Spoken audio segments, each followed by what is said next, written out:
kantor pos, dan juga stasiun kereta api. Jadi ini adalah bangunan-bangunan pertama, dan yang sering terlupakan adalah bangunan pertama itu infrastrukturnya, yaitu menara air yang sering kita lihat kalau di logo Medan dan segala macam. Kayak di baju saya ini ada logonya, itu menara air Kota Medan. Ini salah satu bangunan tertua yang ada di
secara de jure, yaitu sebuah gemeente, itu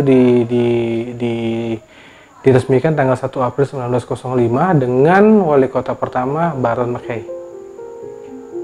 Apa makna dari kata Warenhuis sendiri? Warrant itu bisa artinya gudang, huis itu rumah gudang.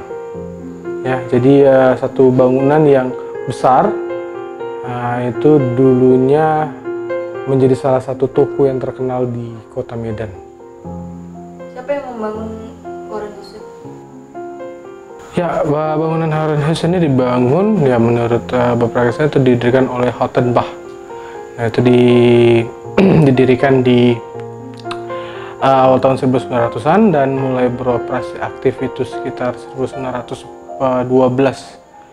Itu menjadi sebuah bangunan supermarket lah, kita bahas supermarket di Medan, di Kota Medan.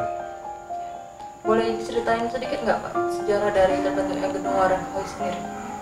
Iya, jadi namanya sebuah kota itu membutuhkan membutuhkan tempat untuk namanya sebuah kota itu terbentuk dengan berbagai macam infrastruktur yang menyatakan sebuah kota dan menjawab kebutuhan pada saat itu, maka Warenhuis terbentuk.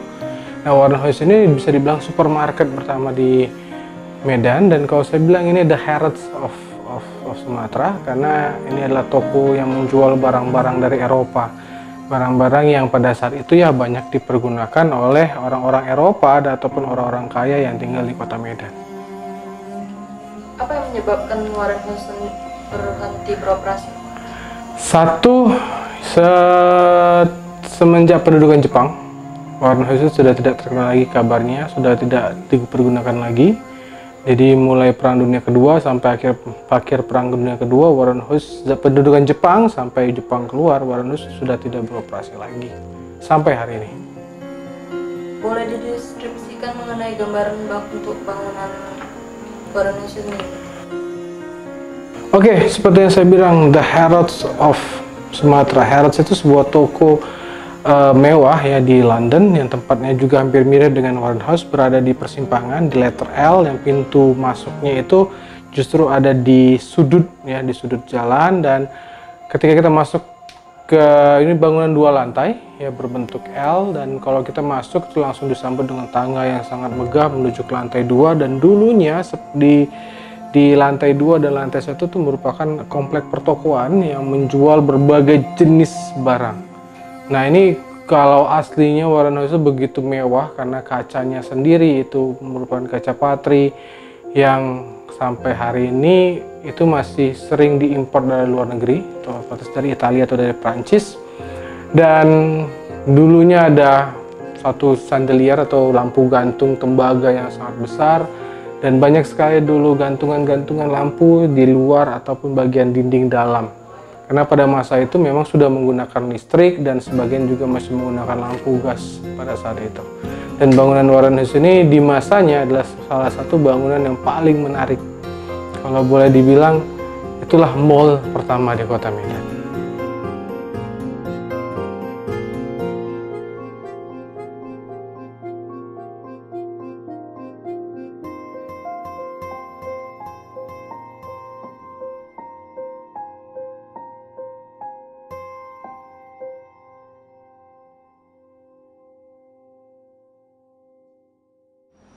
Bagaimana pendapat tentang masyarakat yang mengatakan kalau lorong ini tembus ke Masjid Raya?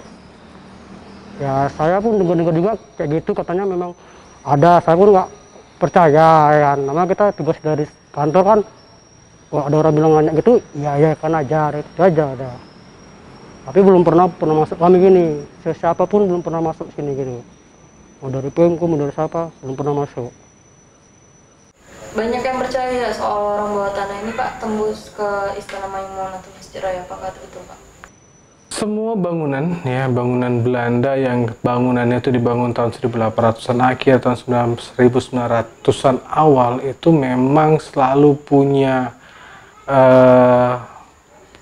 misteri, selalu punya cerita. Nah, kenyataannya adalah memang ada satu bagian di Warren House itu yang pintunya itu orang nggak tahu kemana.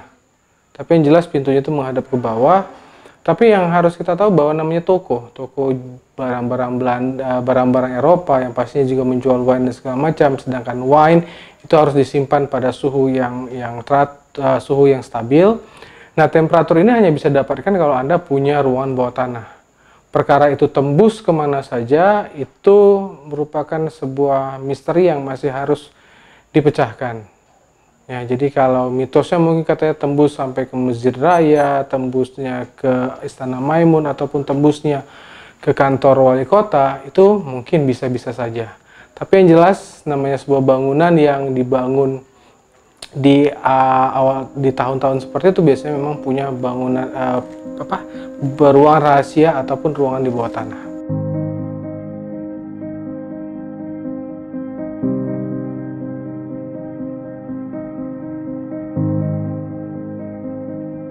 Oke, jadi apa ya?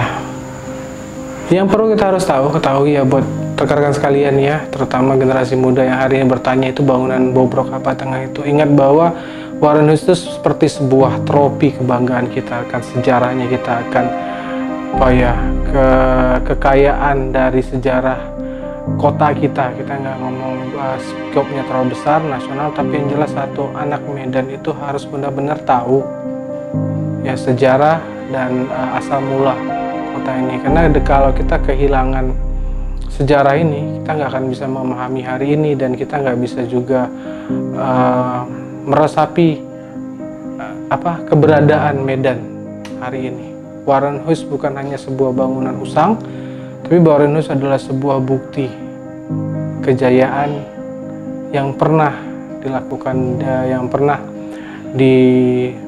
dimiliki kota Medan ini, dan itu semua hanya dengan satu alasan: perdagangan.